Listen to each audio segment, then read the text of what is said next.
Hello everyone, my name is Jen and welcome to the Book Refuge.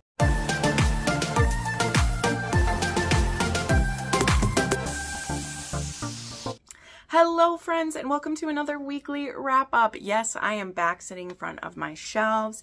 Thank you to everyone who had the really good feedback about me sitting on the couch sometimes.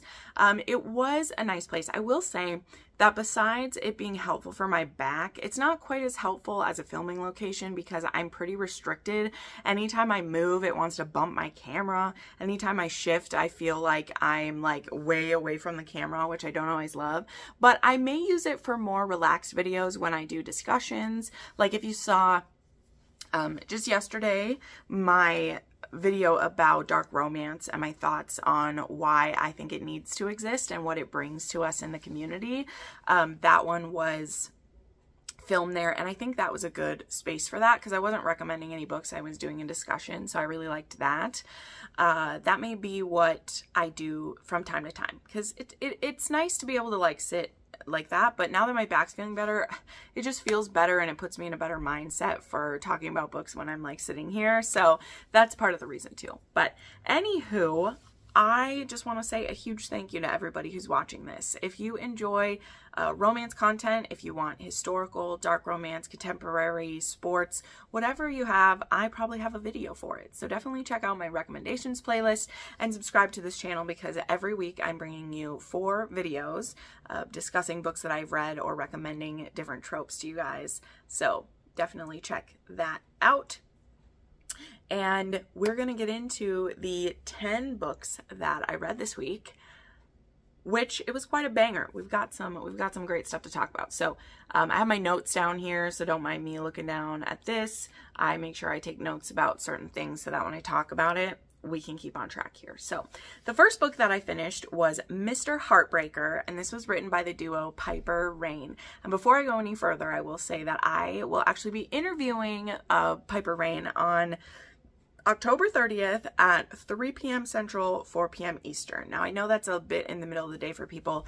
It will still be available afterwards, of course. I interviewed Willow Astor last week, and these are both kind of like audiobook focused interviews. I'm doing these in partnership with Valentine PR. They're trying to, promote their audiobooks, but we still mostly talk about romance anyway. It's just a bit focused on the audiobooks. So make sure you check out those interviews. I really want them to do well and for us to support the authors that I talk about on this channel. I love doing that. And so anyway, so I was gifted the audiobook ahead of time so that I could make sure that I had it listened to and everything. And this audiobook was an especially wonderful production. Now, so far, all of the Piper Rain I've listened to, both by Piper Rain and by P. Rain, have been duet style productions, which if you don't know, that's when the men read the men parts and the women read all the women parts, no matter whose POV chapter it is. But this one took it one step up, and it was a full cast duet narration. So all the characters are read pretty much by a different person.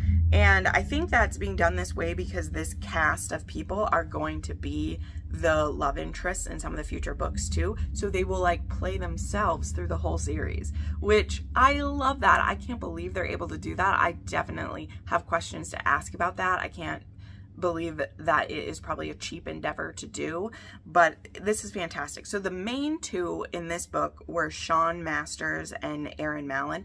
I love Sean Masters' voice.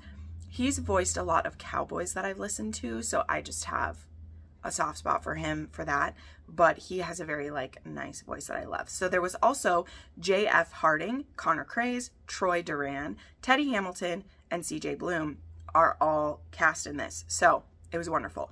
This is a hockey romance, as you might be able to tell from the cover, and the series is going to be called The Nest, and it's going to be about like an apartment building that these hockey players live in, right? Where we've seen that happen before, that like someone related to the business like owns the building and then hockey players live there. It has good security, all that jazz. So in this one, we have Rowan and Kylie, and they end up meeting at a wedding for a, third party that actually, he knows from high school, is a high school buddy, and she doesn't really know the couple at all. Her mother actually designed the wedding dress. She does help her mother with that. She went to school for, did she go for business? I don't know, but she helps her mother with the business, and her mom can't go to every wedding, but she still wants to send someone. So basically, she's at this wedding of the people she doesn't know, and she's just sitting there, and she sees Rowan there. Now, she knows who Rowan is, not only because he's a hockey player, but the thing is, her brother used to play with him in college, and she's not a ton, I think she's 4 years younger, so like when he was playing him in college and they first met, she would have been like 15 or so, so he doesn't remember her. She had a huge crush on him back then, and she decides to go for it, and they end up having a one-night stand, and it is great. They have a great time. It's super cute. You know I love this kind of stuff. Then she sneaks out the next day. This was only supposed to be the one-time thing, not only because, like, well, it's a one-night stand, but two, she never told him how she knows him, which at the time doesn't seem like that big of a deal because, you know, if it's just a one-night stand, this isn't going to affect her brother. This isn't going to affect him. Her brother, number one, plays for a different team, and number two, it's a one-night stand. That's going to happen.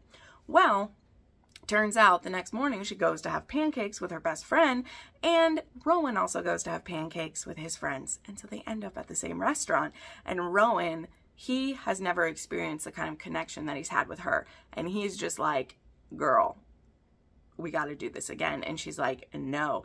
But he wears her down. So before you know it, these two end up having a friends with benefits situation. They're hooking up after his practice, when she has a bad day at work, when this or whatever. And again, now the secret starts building that she hasn't told him.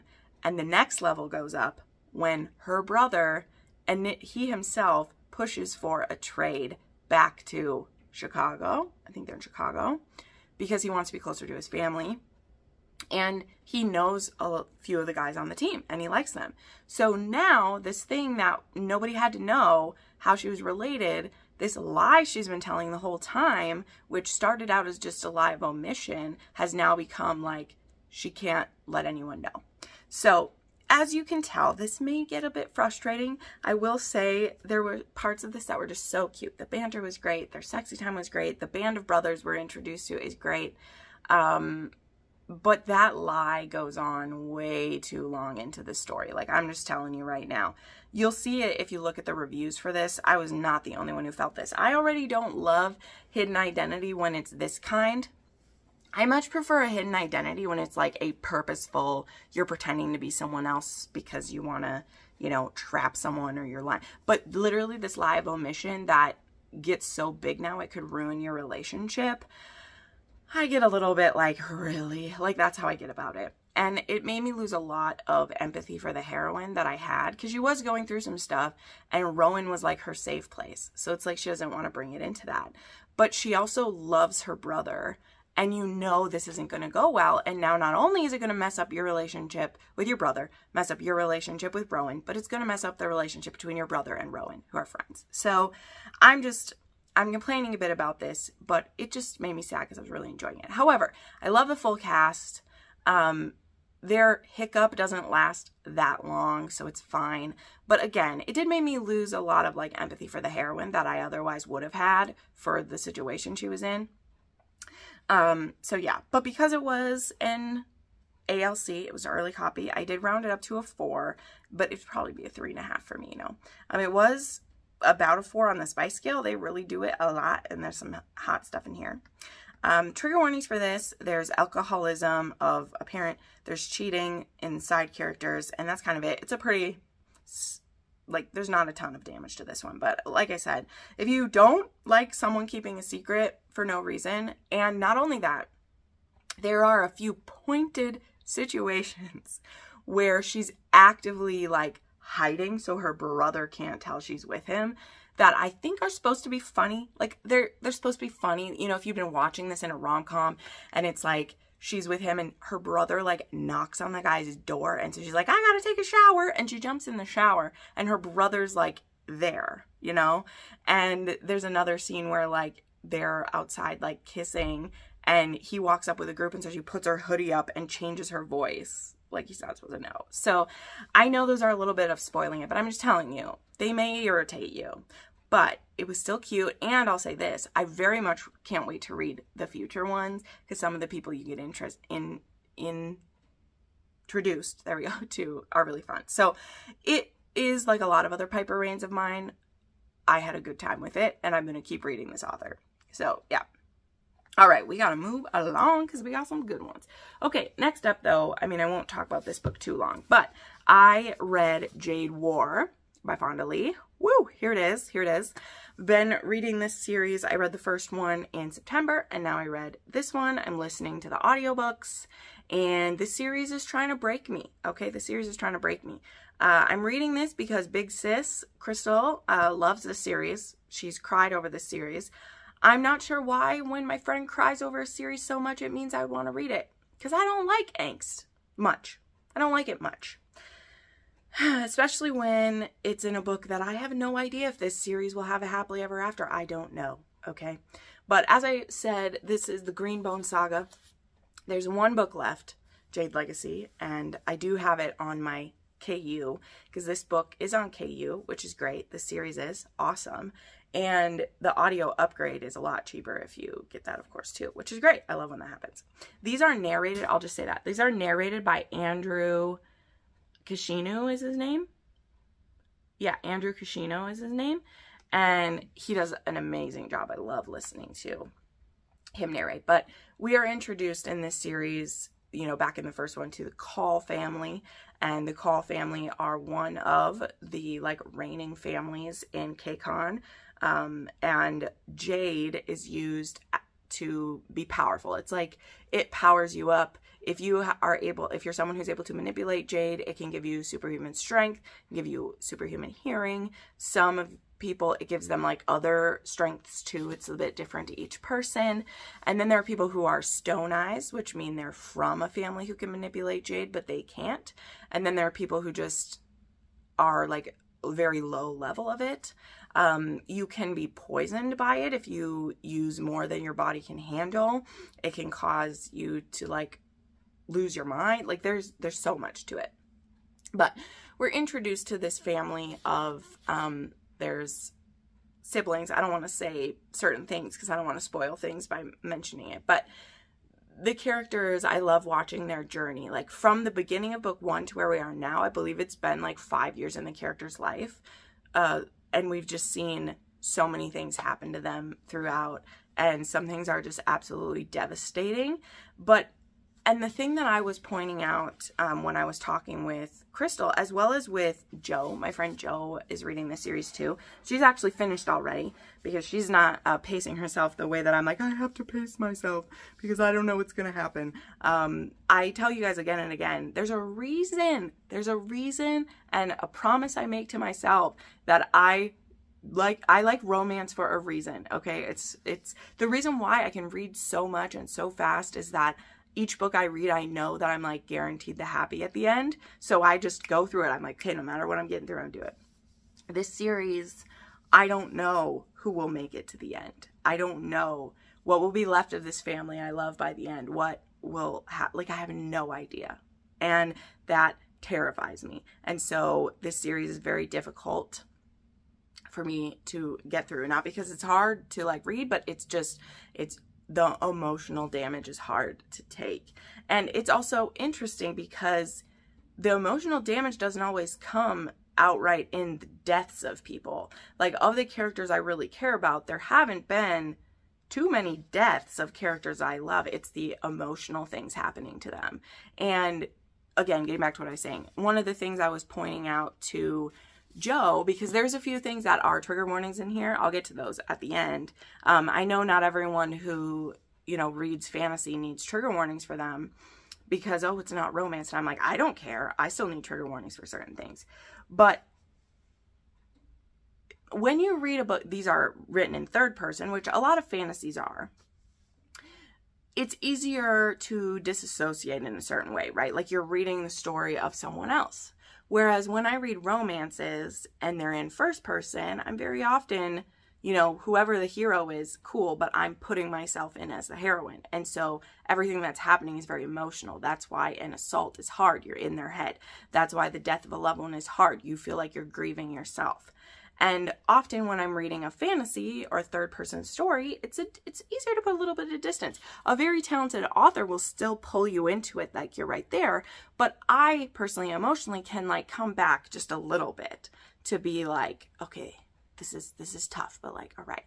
What I find like difficult about this book is that this is written in third person and we have plenty of POVs that we go through, but somehow Fonda Lee has shared information in just the right way that I deeply feel connected to these characters. And so when they have a loss, when they have and not just a like person dies or whatever, it's just hard, but it is when people die, right? Because the Call family, as I said, isn't, you know, there've only been certain people who've passed.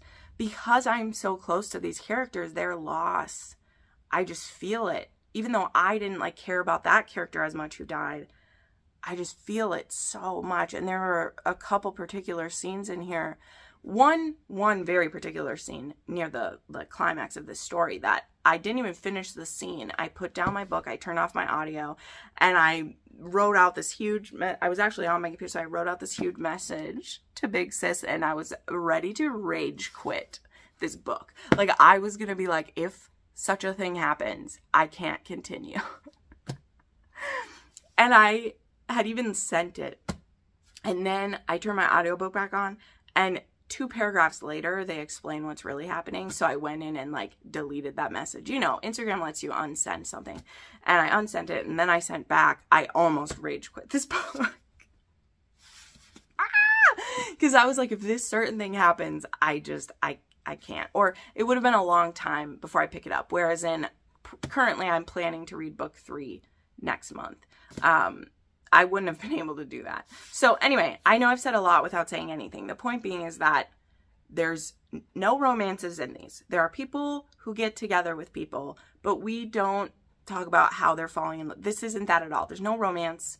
There are like intimate scenes that exist, but they're like pretty clinically spoken about. That's not what this is, okay? You're not like, this isn't a fantasy series where secretly I like a romance in there.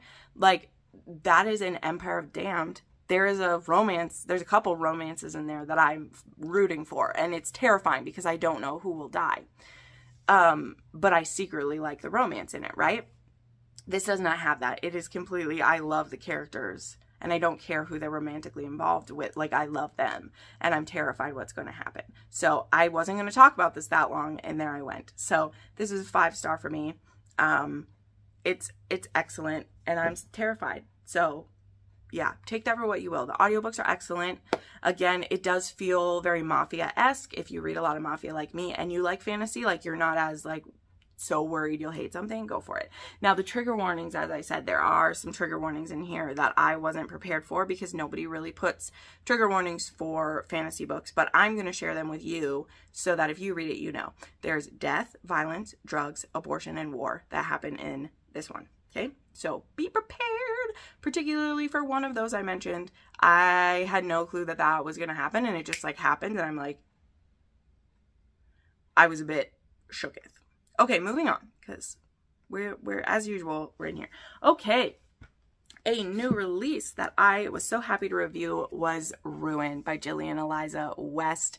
Thank you so much to the Nerd Fam and the author for sending me an advanced edition. This was gifted to me in hopes that I would read it and review it, and damn doggity did I. Okay, this was wonderful. As I've said multiple times, Jillian Eliza used to be a fanfic author. She has multiple fanfictions. Most of them are dramedy.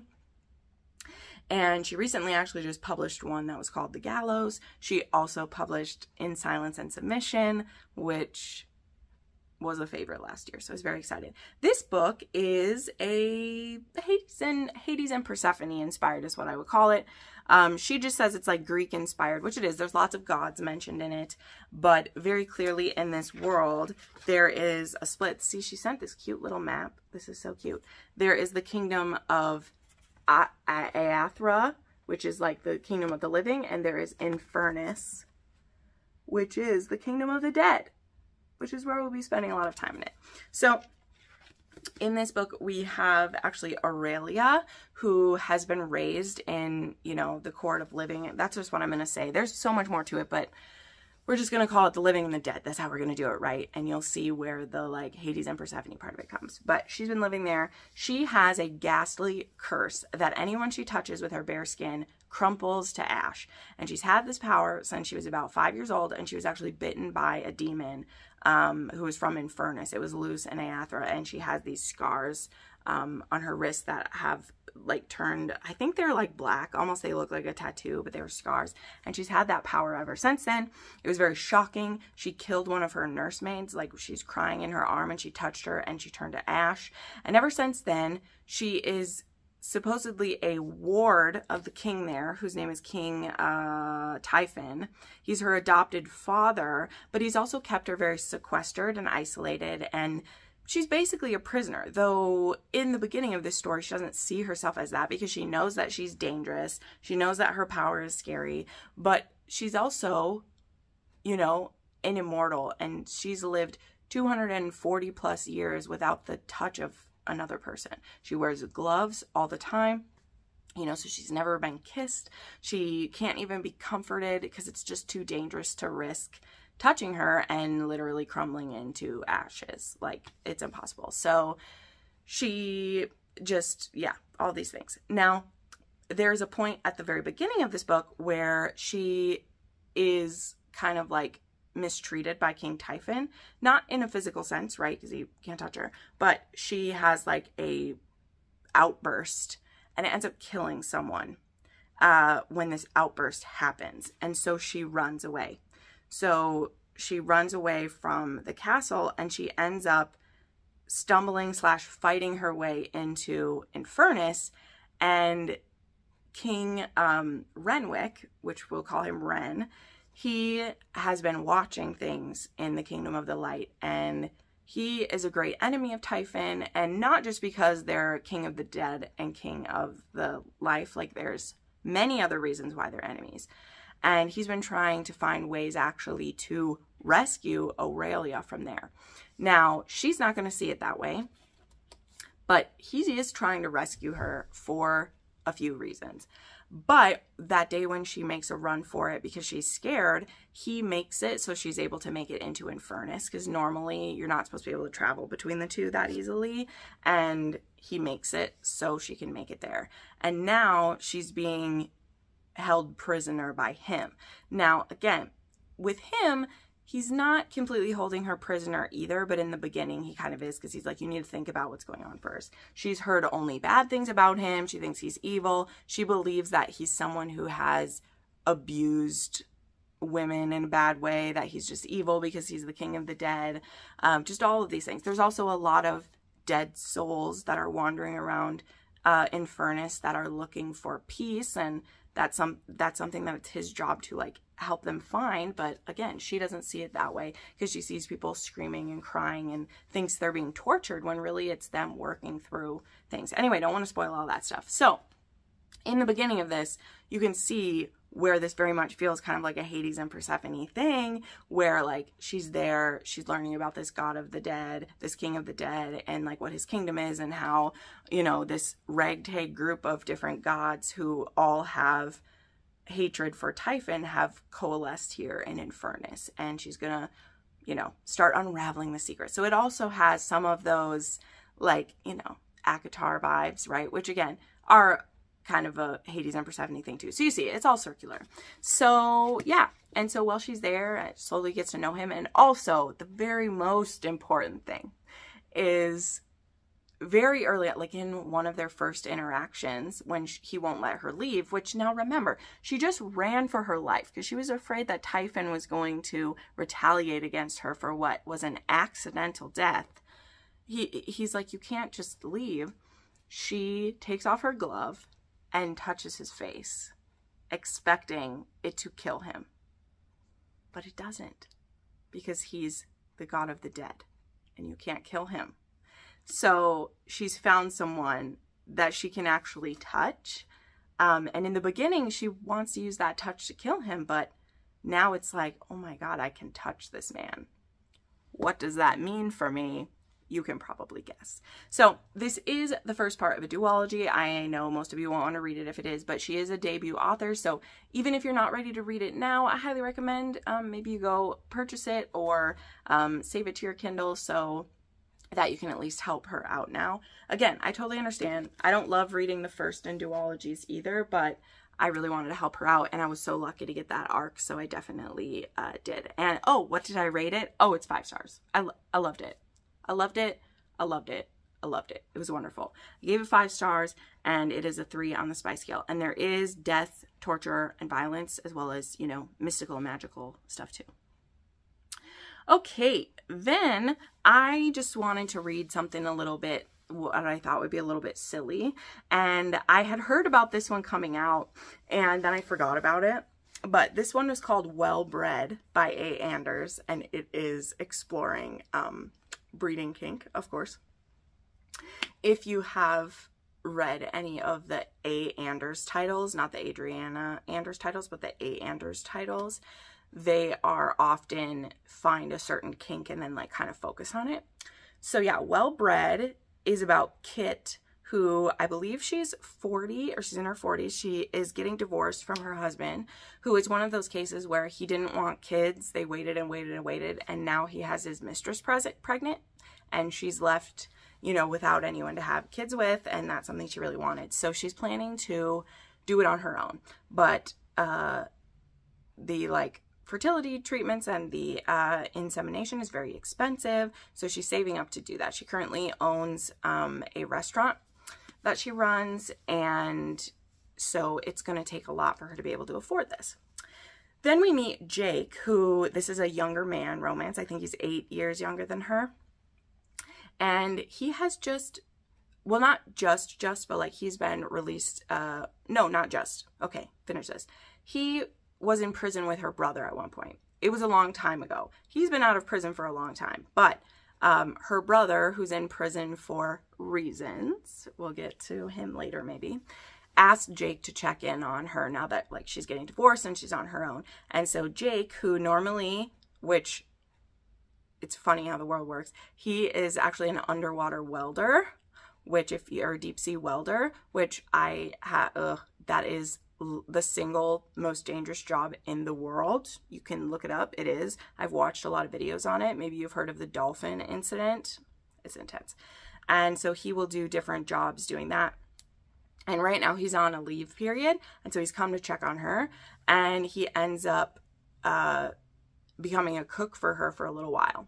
And while that's going on, he ends up discovering about what she's trying to do, and he ends up offering himself for stud services basically. And he's like, no, I don't have to be involved with the kid, I'll just help you out, right? Your brother told me to help you out. So basically he agrees to, or she agrees, and he agrees to help her try to get pregnant. So this first starts out as she's trying to keep it super clinical, and he goes along with that. So like, he's not supposed to try to make her come. He's only supposed to touch her with his dick, do it, and then leave right away. And she's so, like, must happen this way. And very quickly into it, he's like, nah, we're not going to do this. He's like, I'm not going to use you this way. I know you think it's keeping it clinical, but if we're going to be making the baby this way and not just using a turkey baster, which, you know, you could do with his semen, like, we're both going to have fun while we're doing it. So then it becomes this kind of like, I'm breeding you, but also we're friends with like benefits for the time he's here, though he's only going to be there, I believe, for like 8 weeks. And then he's going to be leaving. So they have a short amount of time. And yeah, her soon-to-be ex-husband gives her a little bit of problems, so we have that going on.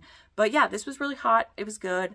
I like that it was older woman. I liked the bit of taboo of like he's a bad boy. And by the end of this book, we find out more about her brother, and I believe the next book is actually going to be about her brother. So yeah, so Well Bred. I ended up giving it 4 stars. It was super fun. It is breeding. There's lots of praise happening. It was actually only a 3.5 on the spice scale though, because while they do have sex really often, there's not a ton of like, it's not really kinky besides the like, I'm gonna knock you up, and that's like the point of the book because she's trying to get pregnant. So But there are a lot of like rules during the sex, which is like really hot because it's like, oh, you can't touch me. Like it was hot. It was hot. A. Anders, if anything else, can write a hot scene, right? So yeah, the trigger warnings were this was infertility and cheating, not by the hero, as well as mentions of incarceration because he was in jail before. Okay, then we had From Here to Eternity by A.L. Jackson. This just released. I was so kindly sent an audio copy for review is what I did. And then she sent along a finished copy when it was done. I always am like unsure with A.L. Jackson because I know when the last series ended, I wasn't sure if I would keep going. And then she announces what this series is and what the tropes are and offers to send me a box. And I'm like, yeah, you can send it. So am I a hypocrite when it comes to this? Yes, I am. But also, I'm really glad I tried this series because I really liked this one. Here's actually the inside. I think I showed that. But this is the cover, I think, for the paperback. And this is the special edition cover where that's there. And then, yeah, the back has... or the inside has them. There's also some beautiful like page overlays. And then like the outside has the saint symbol on it. So what is this one about? All right. So of course we have a single dad. He's actually an adoptive single dad. He adopted his little boy who's about 5 years old. We have our heroine, Charlie, who is a woman on the run, okay? And in the beginning of this book, she's found herself on Moonlit Ridge, I think is what the town's called. Moonlit Ridge? I don't know, but she is working there as, I think, a doctor's assistant. And in the beginning, she goes into River's tattoo shop to get this tattoo that says, "In grief we must live." He gives her this little tattoo. They have a crazy connection. And he can tell she's a little freaked out by how intense their feelings are. And at the end of the moment, he's like, you better go before I do something you don't want me to. And so she leaves. But not too long later, turns out her apartment that she's renting is above his sister's flower shop. He has a younger sister who... that's her business, and so they become friends, seeing each other all the time. And that sister invites her to an event, and now she's seeing River again, and she meets his little boy, who, I'll tell you this, spoiler here, this little boy is the same age that her child she lost would be. So she feels a connection to this little boy, and she falls for him. And now he is a bad boy, of course, our hero is. And we discover what his kind of like bad thing that he does. So in this case, he does have a little bit of a biker crew, and they're called the, oh shoot, what's their crew name now? I can't remember, but it has something to do with that. It has to do with that tattoo there. Oh, and yeah, by the way, the cover model of this one is the same from Well Bred, if you can't tell. He's also the cover model for Just Between Us. So he really got a good run this month, that's for sure. Anyway, sorry. But anyway, his biker crew is a crew of these guys who, they're not your normal biker crew. They actually help assist people trying to escape domestic situations, whether that's women, whether that is younger people, whether, you know, I mean, it's usually going to be women, we'll just say it is, but leaving domestic abuse situations, that's what they do. And they don't do it in the most legal way. It's kind of their own witness protection type thing that they do.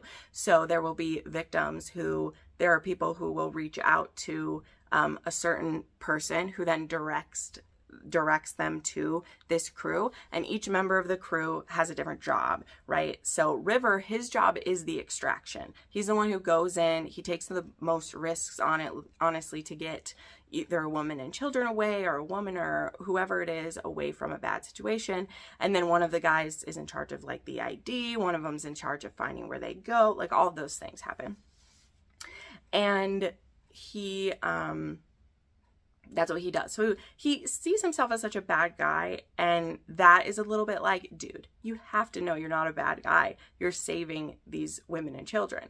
And of course, it's very personal to him because him and his sister, he left with her when he was very young. He took her away from their abusive like stepfather or whatever. And he's made it a very personal mission to do. We also, as I said, he's an adoptive father, and this is like kind of spoiler, but it's also, you'll be able to tell like pretty soon, because this isn't his son.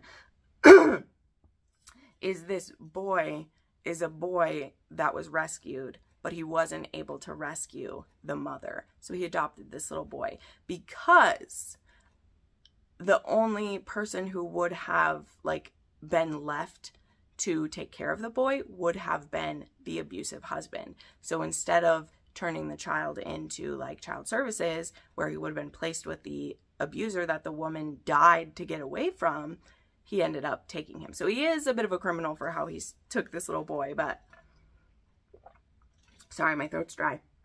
You know that it was right. So anyway, you can maybe see why that I ended up loving this a lot, because I like those things. And there particularly is an amazing twist at the end of this one that, oh, it was really, really well done.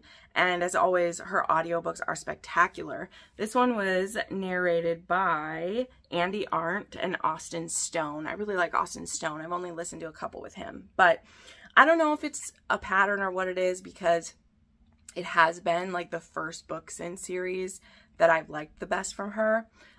So we'll see if it continues with that. It still is a thing that you just have to be prepared for. There's a very particular way that she writes. She's very flowery. She does a lot of like almost rhyming the stories. But when you listen to them, it sounds so beautiful. When you just try to read this, it feels like there's a lot of word salad that goes along with the meat type of thing. So that is something that has frustrated me in the past. But I made this decision when I did decide to continue reading her books and to continue getting these gorgeous books, that I'm not going to hold that against the book anymore. That isn't a surprise anymore. It isn't an unknown. If I'm choosing to read her book, I'm choosing to accept that. And if I'm not going to accept it, I'm not going to bitch about it at the end, okay? I'm still saying that it exists, but when I rated what the story was, I'm no longer going to factor it in. If it ever does bug me so much I have to stop, I will stop, but I'm not going to mention it against her. Because if you've read any of her books, you know what I'm talking about. And if you love her books, you love them. You're going to keep reading them. And I loved this story because I loved Charlie and River, and I loved the crew, and I do want to continue it. I think there's 5 books announced for this series. She already has like the titles listed for most of them, I think. Because I think the next one is going to be on An Endless Moon. An Endless Moon, I think is what it is. But this was gorgeous. It's a beautiful story. And yeah, it does, of course, have, well, let me read these all too. Yeah, it has a blue-collar hero, an MC, oh wait, I'm reading the wrong things here. That's for a different one. Forced proximity, hidden identity, motorcycle club, single parent, and a woman on the run are the ones for this. And this was, I did give it a 5-star. I rounded up. It's probably about a 4.5, but I rounded up to a 5 since it was an arc. And it was a 3 on the spice scale. And then domestic abuse, loss of a child, grief, abusive parents in the past, and violence. So be prepared for those. And yeah, I highly recommend the audiobook if you read it and enjoy yourself. I mean, she writes beautiful stories. I'm trying to be open-minded. All right, now there's the one that I was trying to say is Chasing the Wild, which I finally read. Thank you so much to Solange, who sent this to me. Solange is a wonderful supporter and friend. Thank you. I had this on my wish list, which I always have listed in my videos, of books that I really hope to get to, or books that I just want to have for my collection. And this was one that I've been hearing a lot of great things about, because it's cowboy romance and it's an ex-boyfriend's dad. It's also snowed in romance. Come on, this was meant to be Jenn's book already. So one of the things I did though about a couple weeks ago is the second book in this series is coming next month, and it's called Braving the Storm, which I'll talk about again in a second. But I was like, well, I'm going to sign up for that arc so that I'm pushed to read this sooner. And so that's what I did. I snagged this and I gobbled it up. I didn't finish it in one sitting because I was so tired, but I finished it in 2 sittings and I loved it. I loved it. So this is about Layla and Colt. And Layla, she's having a really tough go of it in the beginning. Like, there's some serious, like, financial distress in the beginning of this. And she is on a mission to go to a vet placing. She's still in vet school. She has to do, you know, like her internship or whatever. And she's on her way to one. And an ex-boyfriend of hers, really more of like a fuck buddy that she had, his name was Casey. He had left a bunch of stuff at her place, and she doesn't have, like, on her way, she's going to basically drop it at his house. So she has the address of his ranch or whatever, and she's on the way there. And when she's getting there, she stops to get gas, and her card gets rejected. And this hot, sexy man behind her ends up paying for her gas. And he, like, walks her back out to her truck, and they're kind of, like, flirting, and she's like, wow, this older man, he's so hot. And he ends up actually asking what she's doing tomorrow, and she's like, oh my gosh, you flatter me so much. Like, legit, she's like, you flatter me so much, but I'm just on my way through town. I really appreciate this. And he's like, well, I tried, and he heads out. She ends up getting lost a little bit, and finally she makes her way to this ranch, which is way up a hill. There is apparently this kind of like, it's kind of like a, it's not like a resort, but it's this ranch where, like, people can come, like dude ranch style. You can come, you can stay in a remote cabin, not the cabin where the owner lives, but like there's a cabin in the woods there you can stay in, and you can ride horses and live the life, and that's a business that's there. Now she shows up there, and who should answer the door in a towel but the hero that she just met before? And he's Casey's father. So Casey is a complete asshole, and he was bull rider, and he happens to be staying with his dad because he didn't get a sponsor for the next round. And so he's staying with his dad working. He's been kind of estranged from his dad, so they don't know each other super well either. But basically, it's a really fucked up situation. So Colt ends up being really, like, rude to her. Obviously, he's put on the back foot a little bit, so you will forgive him eventually. But anyway, she leaves Casey's stuff, and she gets out of there. So there's just a few chapters of this. And then we skip ahead 5 months. Now she's completed her veterinary thing. She has a placement for a job. She has bills piling up. She needs to get started on this job as soon as she can, start making money to pay off things. And she discovers that Casey stole her info and opened an account in her name. So he committed fraud, by the way, and stole money from her. And if she doesn't, like, at least get the minimum payment on this maid, she's gonna be fucked. So she's so pissed about this because she hasn't been with Casey in a long time, and she knows where he's staying. So she gets back in her car, and she is on her way, and she's gonna ream out Casey because he's not answering his phone calls. None of that's happening. He's not even emailing her back. So she shows up at Crimson Ridge again and demands to see him. Now when she shows up, of course, like, Colt thinks that maybe she's, like, pregnant or something, and that's why she's back. And she's like, no, your son did this and this. And Colt, again, is, like, very cold and very, like, I don't know what you want me to do about it. I'm sorry you got duped or whatever. And his son happens to be, like, in town that day. And his son's also been, like, working with him because he does need a little bit of help on this ranch. And the thing is, now it's snowing, and Colt's like, you ain't getting out of here. So she's stuck. And not only is she just stuck for the night, but she's going to be stuck for a few weeks at minimum. And she begins basically, like, hyperventilating about this because she's going to lose the job that she got. She has all this debt piling up, and she just basically has a breakdown. So she explains it to Colt, you know, as she's freaking out, and he's like, here's what we'll do. You say you need a placement where you're being a vet. I'm a business technically. I'll hire you. I also now need help because my loser of a son got himself stuck in town, and he's like, I need help on this ranch. So if you can help with that, and you can also help with my animals if they get hurt this winter, I will pay you while you're here. So it is very great that he offers this. But now she's snowed in with a man where they both already know they're attracted to each other because that they already almost wanted to fuck each other when they first met.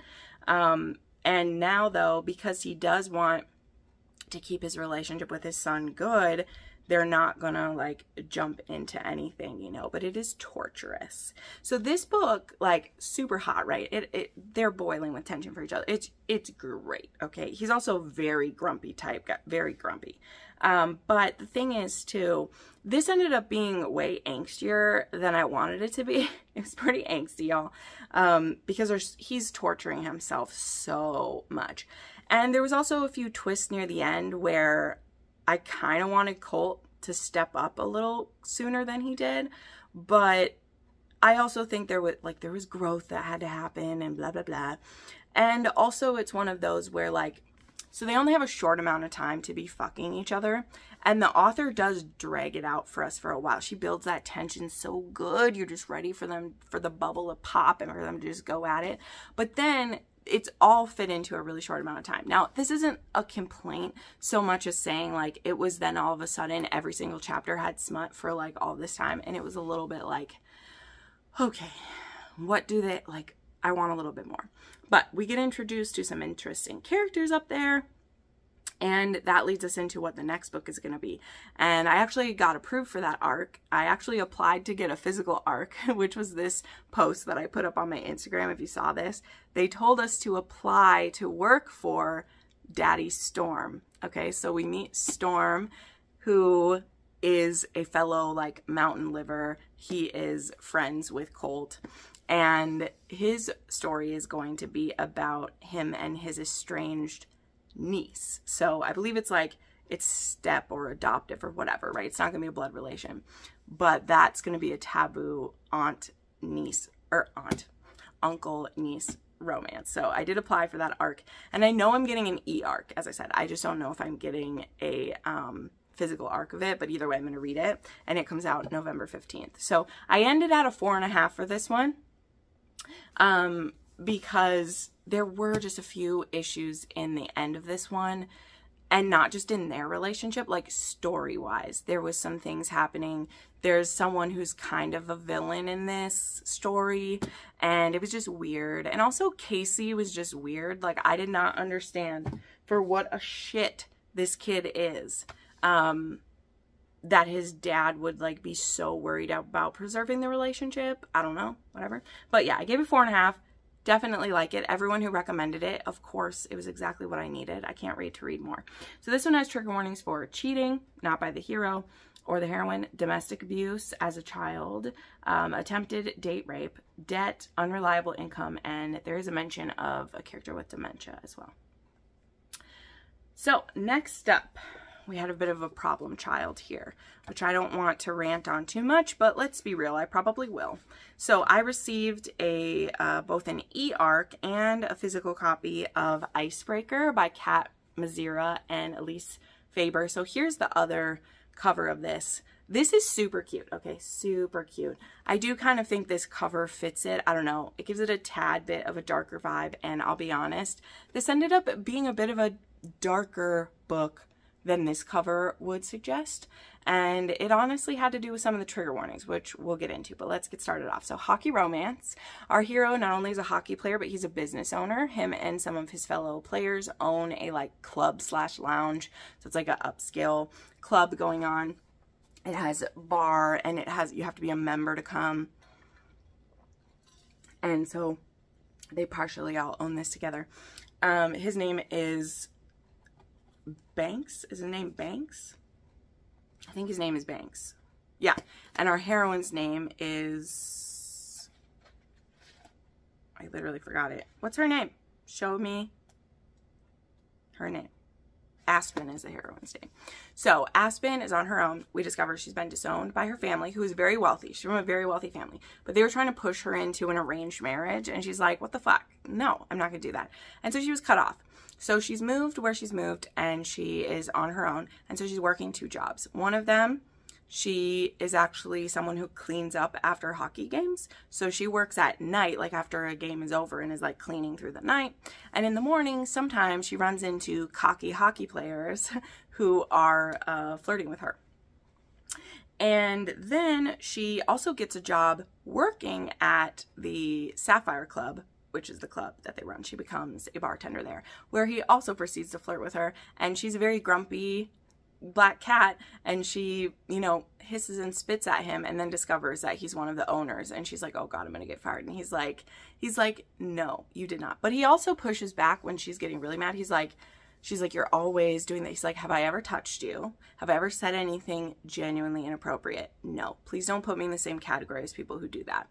Which may seem a little bit like in the moment, but when you see how this plays out, you'll understand why he's like, please don't ever call me that. I would never push you into anything. We're flirting. This is what it's like when you work at a bar, blah, blah, blah. Like, I know that sounds like excuse making. You'll see if you read it. It doesn't feel that way, because there is a legit difference when someone does do that and how he reacts when someone does do that for her. You'll understand what the meaning sounds. It's one of those that when you say it, it sounds worse than it is when you read it, especially when you're in her head too. But it is true, and we'll like talk about that. It can feel a bit harassing, but true, if you're a pretty woman and you're dressing pretty at a club where the men are tipping very well, you know they're tipping because you're pretty and you're flirting with them when you work. Like, I've done it before when I was a waitress. It's a thing. It's not okay for it to go any further than that, but it happens. So anyway, she's working at these two places where she sees him, and he does really like push and push and push and push until she agrees to like see him and stuff. And as they start to fall for each other, some other things come to light, and they really get really close, and it's really beautiful. And the best part, the absolute best part, is the found family. I've read a few books this week. There's another one coming up where the found family aspect is amazing, because his guy friends and one of the guy friend's sisters, they just come around her and love her so much. And so it becomes more than just falling in love with Banks. It's everybody. So yeah, but then they both have some damage to work through. You know, she's really worried about remaining independent. And you have this wealthy man who's like, I just want to take care of you. And he has some damage in his past. He had actually lost a lot of people in his life. And so he may be happy-go-lucky, but he's very protective of the people he still has in his life, as well as there are certain things that are a big line for him. Okay, so now I'm going to tell you the trigger warnings that are not listed anywhere. And I also want to mention that I did actually contact one of the authors when I was done. So I didn't read this through a PR company, by the way. The authors had a PR box sign up. That's something I'm always looking to try new authors and check out their boxes and everything. So this was a gifted box. I didn't sign up for an ARC through a company. So I don't owe any company a review, right? They're not going to kick me off a list if I don't get it reviewed. And I contacted the author because I think this book needs trigger warnings. And it is a contemporary book that has a few really heavy topics that pop up. And there's nothing. Like, actually, this book is very beautiful in the beginning. Let me show you it. They have color pictures in this edition, which is cute. But there are no trigger warnings. There's no, hey, check out our page for trigger warnings. There was nothing. And I was like, ooh, did I miss this somehow? Not sure if I missed them. I went and checked out their website. I didn't see it. It wasn't on the Goodreads page. And none of the reviewers up till this point had mentioned a single one of the trigger warnings that were in here, okay? And I don't mean to go on a harp about them, but also I just put out a video about how, like, dark romance, it's important that the triggers exist. But it goes back to that thing with me about, it was a big deal a few years ago that, like, traditionally published books wouldn't do trigger warnings, and they would have like cartoon covers. Now again, I'm not blaming this because this one has a cartoon cover. The regular cover doesn't look like this. This was a special one that was sent in the book boxes. But there's no trigger warnings listed, and it's like, because it's contemporary, I don't need it. So let me tell you what the trigger warnings are. If you don't want to know, if you don't want to be spoiled, skip to the next book that I'm holding up. But this one has mention of fatal childbirth in the past, survivor's guilt, grief, abusive parents, accidental pregnancy, mention of termination of a pregnancy from the hero, attempted essay not by the hero, and workplace harassment. So all of those exist. Now, some of them are to higher levels than others, right? You know, with, I don't want to make this a full trigger warning thing, because it's not about this one's not about trigger warnings existing at all. It's the fact that like those are commonly things that if it was a dark romance, all of those would be listed.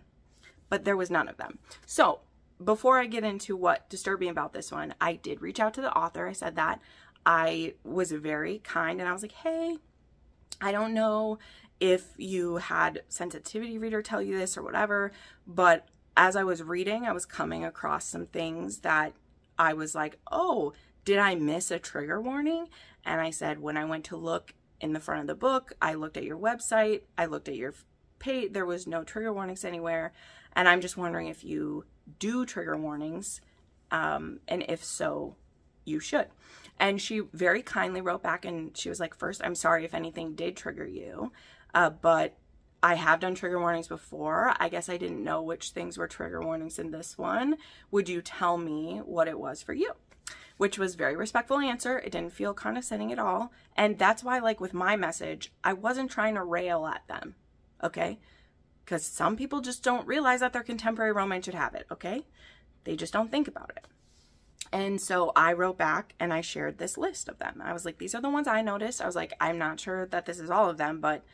And then I also said, I was like, I was not like triggered by anything. It's just that I'm a reviewer and I look for the trigger warnings because I pass them on to my audience. And I was like, I know some authors think they are spoilers, but that's why I would like if there was a link to your website where they were so people could decide, right? And she was like, me and my co-author will talk about this. I appreciate it. So whether or not anything happens, whatever, but I told them, and I want to be clear that now when I tell you what really pissed me off in this book, don't like go hate on the authors, because the thing that pissed me off in this book is a plot choice that they made, which they can make, okay? They can make. And it doesn't mean they're a bad writer or any of those things. What I have an issue with is that the trigger warning wasn't listed, because as we say, when it got into this situation, I was like, literally my mouth dropped open while I was reading this, and I was like, did I miss a trigger warning for this? And because I would have at least been prepared. That's the whole point. Maybe it's a spoiler, I don't care, but I would be prepared for it to happen and I wouldn't have like been so mad, right? Anyway, point being, don't like go hate on the author or anything, but I'm gonna tell you what bugged me. Maybe I can set this up here because I want to use my hands to talk and I'm tired of holding it. So, all right, if you don't know anymore, hopefully you had skipped this already, but this book has, as I said, an accidental pregnancy. Accidental pregnancy, not listed in the tropes, in the same way, right, that book by Piper Rain that I read where accidental pregnancy was the literal point of the book, pregnancy wasn't listed anywhere. Well, it wasn't listed for this one. This case, I understand why, because it's the third act conflict is the accidental pregnancy, okay? Which I understand when that one is hidden, because the author wants to surprise you. That doesn't mean I agree, because people who don't like pregnancy in books, they really don't like it and would like to know so they can avoid the book, right?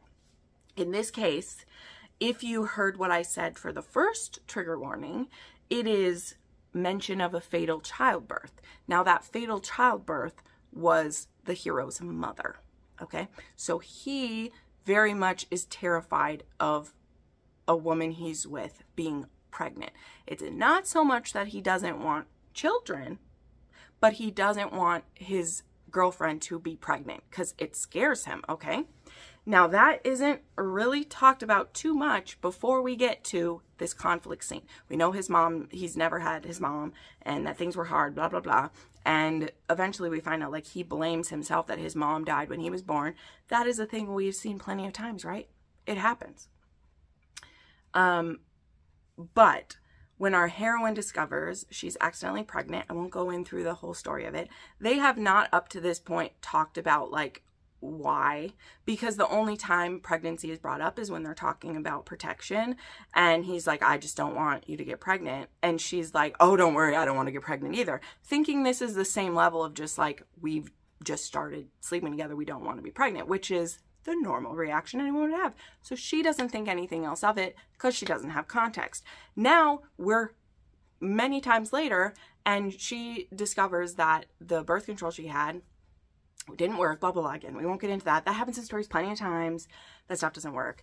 And she tells him, and she's expecting him to be surprised, but this loving, wonderful man, and I want to be clear that going up into this scene, which was at 85%, this book was 5 stars. I was smiling the whole time I was reading it. As I said, I love the found family. I love how she's so grumpy and he's taking care of her. It was glorious. I am not even kidding. This would have been 4.5, 5 stars. Loving it. Was already excited for the next book. And then we go into this, find out we're pregnant, and he just says, no. And she's like, excuse me? He's like, no, you can't be pregnant. You'll have to get rid of it. And she, of course, reacts. She's like, excuse me? And he's like, you can't be pregnant. We can't. You can't be. No, I'm sorry. It's non-negotiable. Those are that. He actually says this is non-negotiable. You have to get rid of it. Now, she, of course, is like, I did not expect this from him. This is a very supportive man. She's like, you're just like my father when I don't like things the way you want. You run away, blah, blah, blah. So this leads to our, like, third act. They don't officially, like, break up in this moment. He's just like, I'm going to give you some space. And she's like, I'm not getting rid of this baby. I want the baby. I don't know what's wrong with you. And it's because he's never mentioned why he doesn't want a baby, right? We just assume it's because it's, like, natural. Like, I don't want to get my girlfriend pregnant. We're not sure yet, right?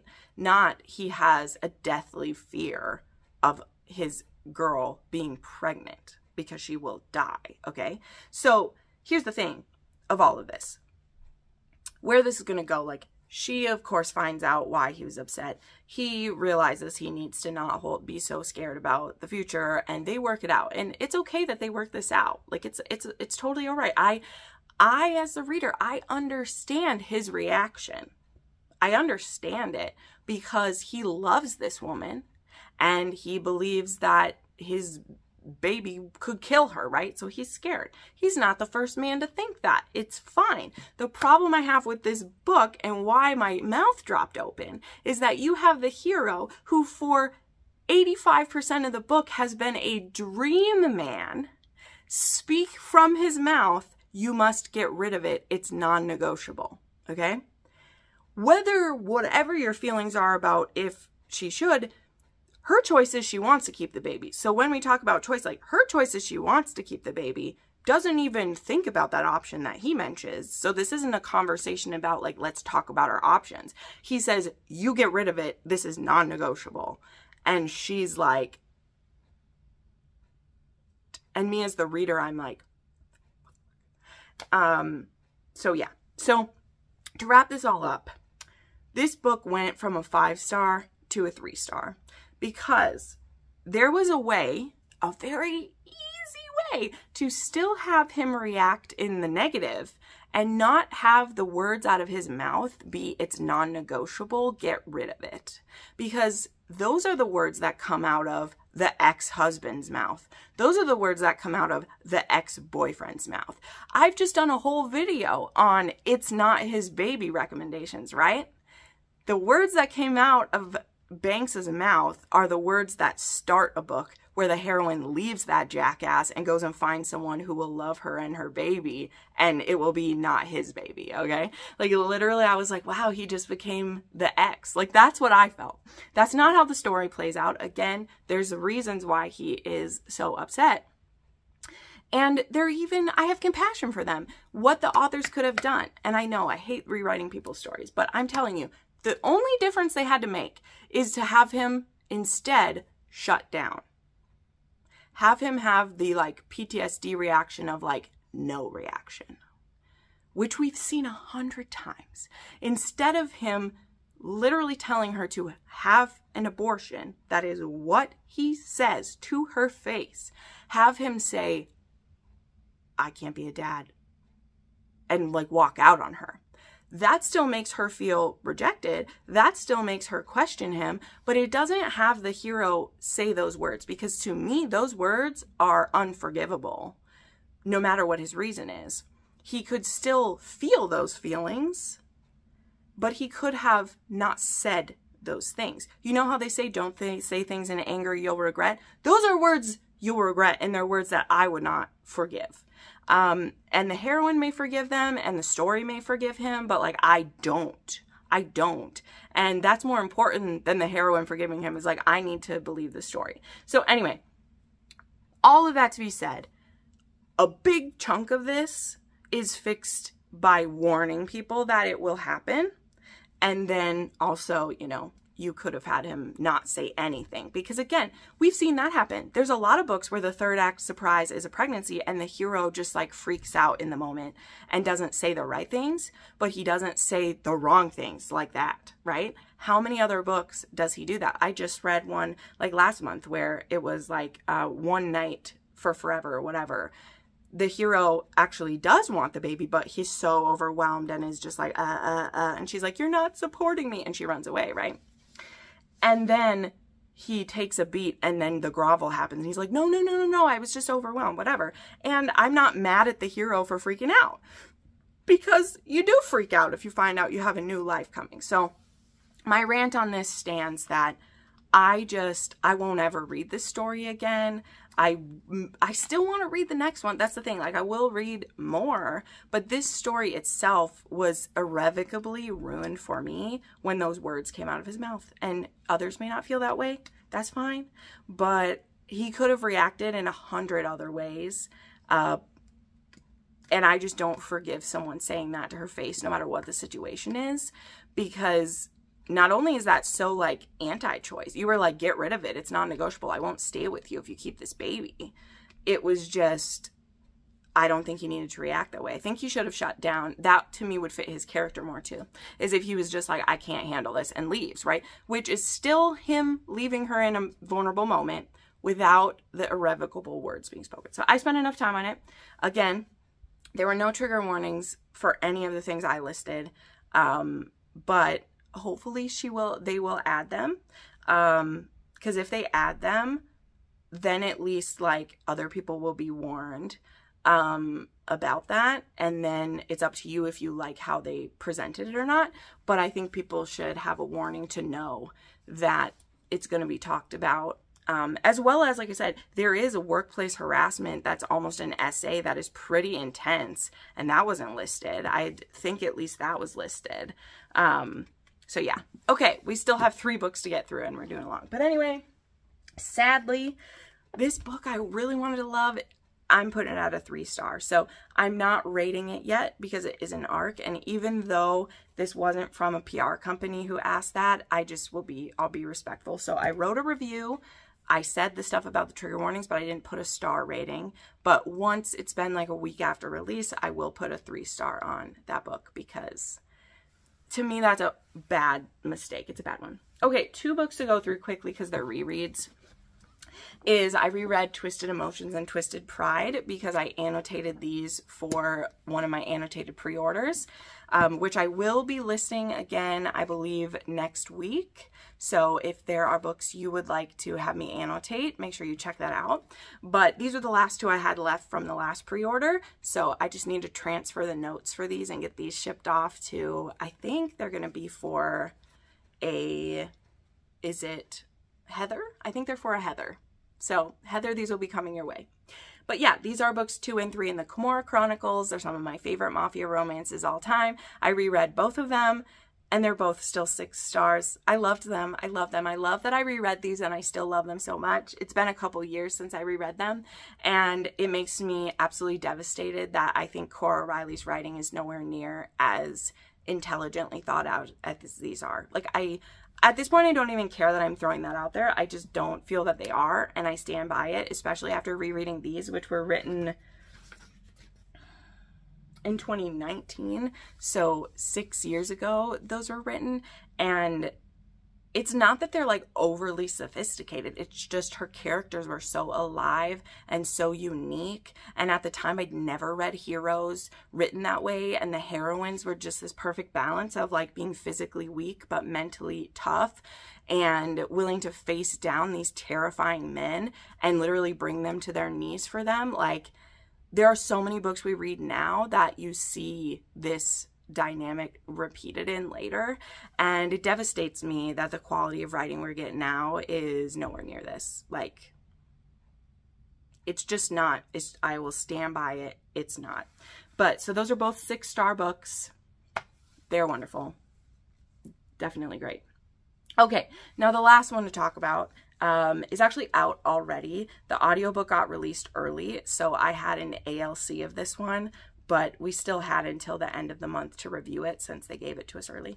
So this is The Way We Play by Tia Louise, and this one is a forced proximity, grumpy sunshine. The heroine is the guardian to her younger brother who is on the spectrum, and he has been kind of like basically abandoned by their parents, and her grandmother had been taking care of him, but now he'd gotten in a fight at school, and the school, instead of like working with him, just wanted to medicate him, and she like doesn't want her brother to live that way. So her and her brother are in this small town, and she is actually a kind of like companion and like exercise teacher to this elderly woman named Gina, who is blind. And so our heroine Rachel does like, is it Rachel? Yeah, our heroine Rachel does like water aerobics with her, yoga with her, takes her places. It's really great. And then Zane, our hero, is an ex-football player, and he's very grumpy. But this whole series is about his family, the Bradford family. And he is now currently like the handyman for Miss Gina. So they're also like co-workers, and he's very attracted to her, but he's very like standoffish and super grumpy, but like his family loves her. So she keeps being invited to these family events, and he's like, I can't get away from her. She's also a virgin heroine. There's some really cute stuff about that. I loved it. And it was just really sweet. This was very wholesome. The found family aspect, again, I was mentioning that about Icebreaker too. Like, I do love a good found family, and that's what this one was. So I listened to the ALC, which is read by Mauricio Catalano and Kristen Lee. And it was wonderful. The audiobook, as I said, is available now. So any of these books I've mentioned, I'll have links down below. I also have links to my Etsy shop and my Patreon if you want to support me in one of those ways. And yeah, I appreciate y'all so much for watching this. Thanks for hanging in there.